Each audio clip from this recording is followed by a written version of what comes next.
All right, guys, we're back again, and it's time for some crypto banter because we've got crypto man Ran. How you doing, mate? Good, buddy. How are you? I'm good, and we've also got Anna here from Hilbert Group. How are you? Very good. How are you? Thanks for joining us, guys. Yeah, Thank you for very having nice. us. Yeah, nice to be here. Wow, what a venue! Insane. It's insane, and it's cooled down now as well, which is nice. So it's I wouldn't have come here. I wouldn't have come here in the heat. I wouldn't have come here in the heat. You know what I'm really impressed by? I'm really impressed by what Deribit have done. Like, this is much bigger than the Deribit that I know, and I think that's about time that Deribit come from where they were, which was this small options, like hidden gem, to like actually being in the limelight.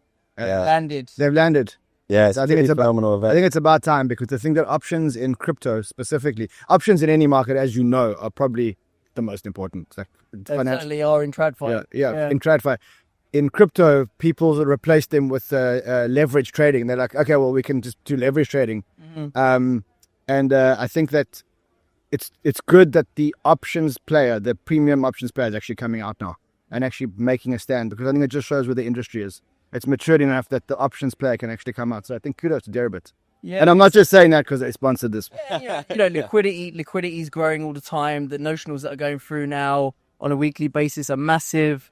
It's that asymmetry that options give you. That's why I'm in the options space and educating as many people on the planet as I can about how to trade these things, right? You need to teach me how to trade options. The only place Only place I haven't made money in crypto. Only place I haven't made money. I wrecked an account like recently when ETH halved. I was long ETH options and ETH halved, and There's this great service out there called Options Insight. yeah, I know. Said I was long. That sentence, I was long ETH option. Well, that's where you're going wrong. I know. Selling options generally. I Said, know. Well, I've done this all I'll wrong. be a seller. And I'm not trading vol. I'm the guy who's buying the vol.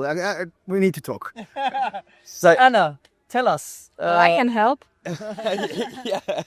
So Hilbert recently acquired Libertyroad Capital. Exactly. So tell us a bit about what you guys do or are doing now under the new umbrella. Yeah, so I'm one of the founders of Libertyroad Capital. Since December 2024, we are part of Hilbert Group. So now under the big happy family, under that umbrella, we do a little bit of options, what was the DNA of Libertyroad, and we have still some strategies, fully systematic, long, short, algorithmic trading from Hilbert side. On a side, we have also a structured credit fund in partnership with Sapo Bank. So a little bit over 400 million in total combined AUM at the moment, which is very good. And we think we have a very strong positions in the market. Nice. And the type of investors that you have, like, is there any sort of theme into the sort of alpha that they are demanding and what they want to go after? And has that changed recently? I think we've been in this industry. Hilbert has been since 2017. It's been a lot of change during the time. Yeah. And maybe it's shifted a lot from whales and people that are accumulating ultra-high net worth to a lot of institutional lately. But the last year probably will see this really massive inflow from institutions. They're much more conservative. Yeah, in terms of where as much beta basically, right? No.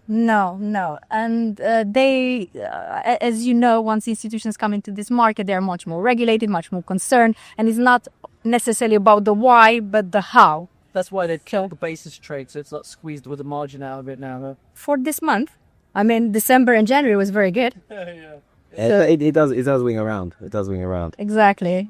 Yeah. It always changes. Yeah. So, right, I was going to say, so what were you thinking on markets? You talk to your subscribers every day, every week about where this thing's going. Where's this thing going? You know, it's not only the subscribers I talk to, because I interview a lot of people. Like, I'm just to give you an idea. Here at the conference, I interviewed Raoul Paul, I interviewed Joe McCann, I interviewed. I probably had 10 interviews here, so I get to hear market insight from many people. I'm obviously very bullish Trump, but I'm very bullish the Trump long game, not the short game. Sometimes you have to rip the Band-Aid off just to make the changes that you need to make. And rather do it early in your term, so that you'll be remembered by the legacy. You get your legacy is the last 2 years of your term, not the first 3 months of your term. So generally, I'm very bullish. But what struck me this time was that every one of the big guests that I interviewed, Arthur Hayes, Joe McCann, Raoul Paul, all said the same line without me even bringing it up. They said, we're max bullish. Like, max bullish. That's big. You know, like, to hear three people independently who I respect all saying they're max bullish. Yeah, but it's because the authorities are aligned with us now, right? Exactly. We're fighting against them. Yeah. They're with us. Finally. And I don't think that trade is factored into the Bitcoin market at all. Today there were rumors. Now it is rumors, but it's rumors coming from multiple sources that Nvidia may add Bitcoin to their balance sheet. Yeah. I don't know if it's true or not true. I interviewed Richard Teng from Binance yesterday, and I asked him, so, you know, what do you spend your day doing? And like a big part of his day is actually with sovereign wealth funds.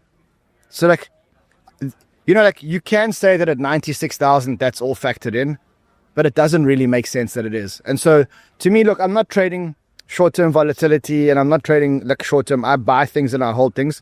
I think that all of this good news is not factored into the long-term, into the long-term of this asset. And so I'm very comfortable to just be buying now. Yeah, it's funny because I get accused on this show of being like perma bullish, and I mean long term it's hard not to be, right. You know, there's this like just the network effects and all this sort of stuff, and then but the short term will be impacted by the macro cycles. So yeah, it's hard to like be really bearish because then you kind of think the secular story could overpower like everything within this. But yeah, I just think we've got all this noise going on. But what's gone on in the last few months is still, I think we're finding it hard to get our heads around. Yeah. Just like the positive shift in everything. So just a note on being perma bullish. So I'm also perma bullish. Actually, when I was young, my grandfather used to say that I've got bullish disease, optimism disease. I was too optimistic. I always see the bright side in things. Even it's a better way to live. So even with people, I always see the bright side of, like, you know, people say like, oh, he's not a good guy. Like, I always see the bright side of people. I'm always like, yeah, but look at it. So I'm always that person. I always see good, and I get criticized for that a lot. But I actually worked out it's a great strategy, and I'll tell you why. Generally, if you look at the chart of crypto, it's up and to the right. Yeah. Now, in up and to the right, the general thing is that the trend is most of the time, 90% of the time, the market's going up. 10% of the time, the market's going down. And for that 10% of the time, you'll be wrong. But I'd rather be right, you know, and be wrong for 10% of the time and just be generally right in the direction. Yeah.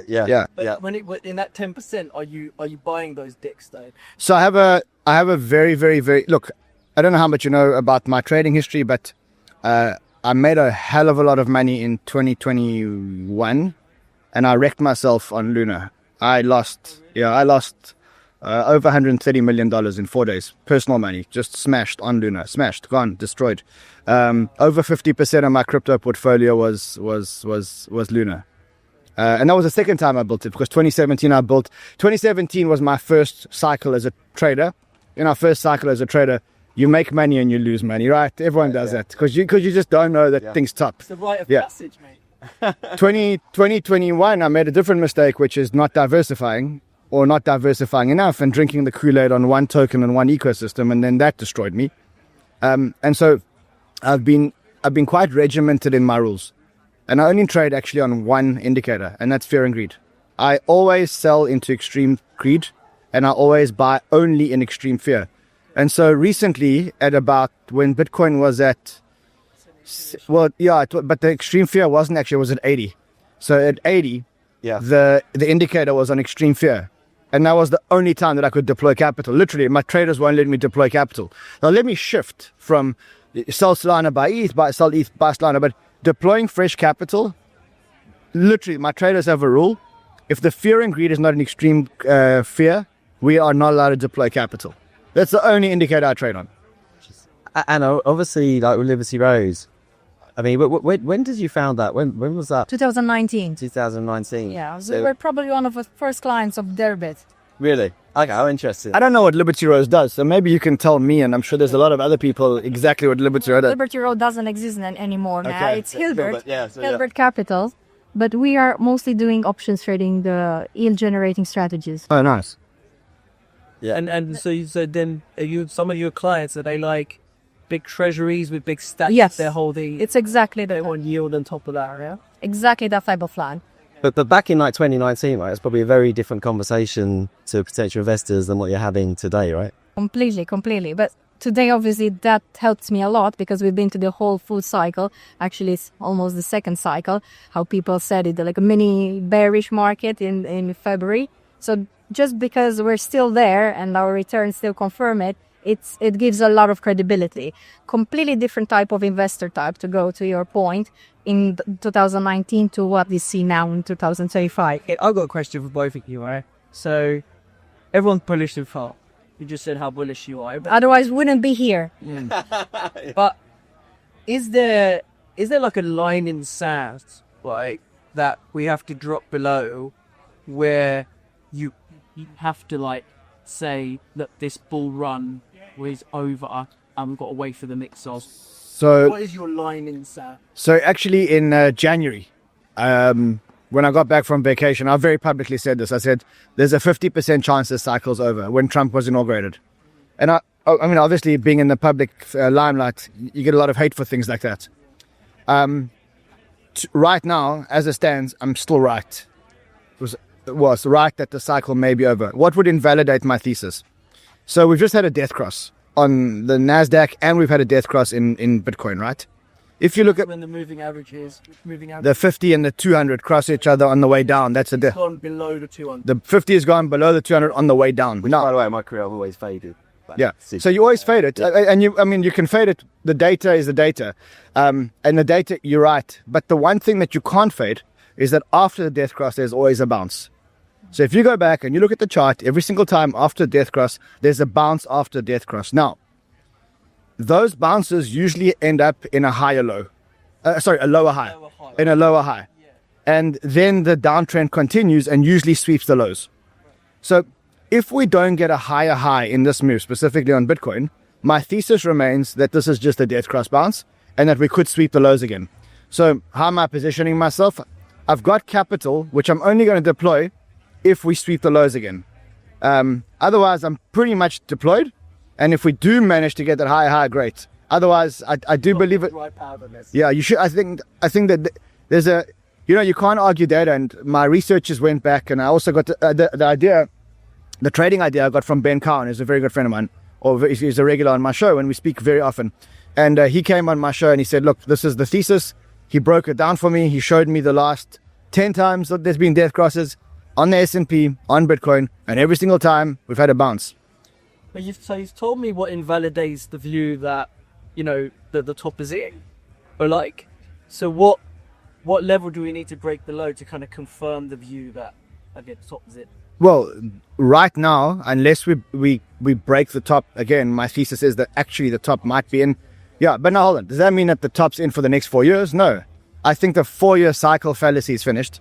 Forget about it now. Yeah, that's what. So two reasons. One is the Bitcoin reason. Well, two reasons. One, Bitcoin this cycle, like it or not, is an institutional asset. And institutions are risk on and risk off. You know how institutions trade. You're either in risk on or you're in risk off. Distorted the cycle. Correct. The second thing is the amount of Bitcoin that are being released by the algorithm divided by the total Bitcoin are not as significant as it was in previous cycles. So cycle number one, 50 Bitcoin are being released every block relative to the number of Bitcoin in circulation. That's significant. The free float effect that's coming out right now is becoming more and more insignificant. And when you combine those two factors, I have to make a thesis that this 4-year cycle thing is garbage. And so, look, we're in a, like it or not, we're in a bear market now. You've had 1 week of good flows, but since January, the charts are telling you that we're bearish. And, you can have a... It feels like we're at an inflection point now, Well, what would tell me that we're in inflection? Look, the signs are there. We've had the first high now, like recently. But if you want a real validation that this uptrend is continuing, you got to break the 110. New highs. Yeah. Agree. So I actually think vol has a very proper reaction if that happens as well. Yeah. If we do break out of 10, then the vol market responds and we see a proper. Exactly. So I think the most, I think there'll be a lot of resistance at 100 just because it's 100. And then I think the next level of resistance is going to be that 107 to 110 level. And I think that if we smash that, then it's, as you say, I think I think everything spikes. I think like vol spikes, fear and greed spike through the roof, stuff like that. What are you guys thinking over Hilbert? Well, look, there are a lot of indicators that you can look and you can analyze in terms for somebody to say it's going to be a bear, it's a bull market, or how they look at things. Maybe the right question is also to look at about the macroeconomics and geopolitical factors. You can never know what can happen tomorrow. Trump came into office in January and everybody was so optimistic, and look what happened in February and March. So you never know how things will develop and what exactly happens, as he changes his mind all the time. And there's so much insecurity right now. I would say I would agree with you in terms of where we see the top. I think that we're not out of the woods yet in terms of how this cycle is over or not. So, but It's funny how this conversation is taking a bearish turn. I know. I go through. Hold on, very short term. Exactly. Short term bearish. I mean, like my kind of view in at this juncture is the fact that I feel like Trump front loaded a lot of the bad news, and now the headlines get a little bit softer, sort of going forward. It's still going to be that volatility. But you have to ask yourself a question. Trump's very smart, and he's surrounded by very, very, very smart people. When they set out to do this, they had an objective, right? They must have had an objective. They're not idiots. So the obvious objective is we want to normalize trade relationships, and we want to be able to get more symbiotic relationship with trading partners. Okay, some of that's been achieved. You could say, he anchored very high. Some of that's been achieved. But it also probably had an objective of reducing 10-year treasury yields or reducing financing yields in the US. Yeah, that isn't achieved because something happened. Now, whether it was this rumor that China was selling treasury, we don't know what it is. I think it's a global de-risking. Well, exactly. Well. But T-bill Stagflation risk, right? yields are not lower. No, they started to go lower and then they reversed, and that's what's spooked them and made them backtrack, right? Correct. And they've shown their hand. They've shown their hand that yields aren't going to go down. We need to chill out a little bit, basically, right? So I think what happened was, I mean, look, again, you don't know. This is a game of 7D chess. But I think what they've done is I think they fired a shot. The shot had achieved something, but not what they wanted. And now they've got to take time to reload before they try something new. Sometimes in life you say, we tried a strategy. The strategy backfired on us. Because there was a very fast pivot that day when yields dropped, April 9 or whatever it was. There was a very fast pivot in the tone. They softened the tone and Besson went, hold on, what happened? Yeah, no, I think my sort of thought on that is like, the problem you have, financial markets are very interconnected. So as risk assets start to accelerate lower, when that contagion has kind of boosted the credit market. Once the credit market starts to get stressed and involved, the spreads start to widen, then all sort of things start breaking.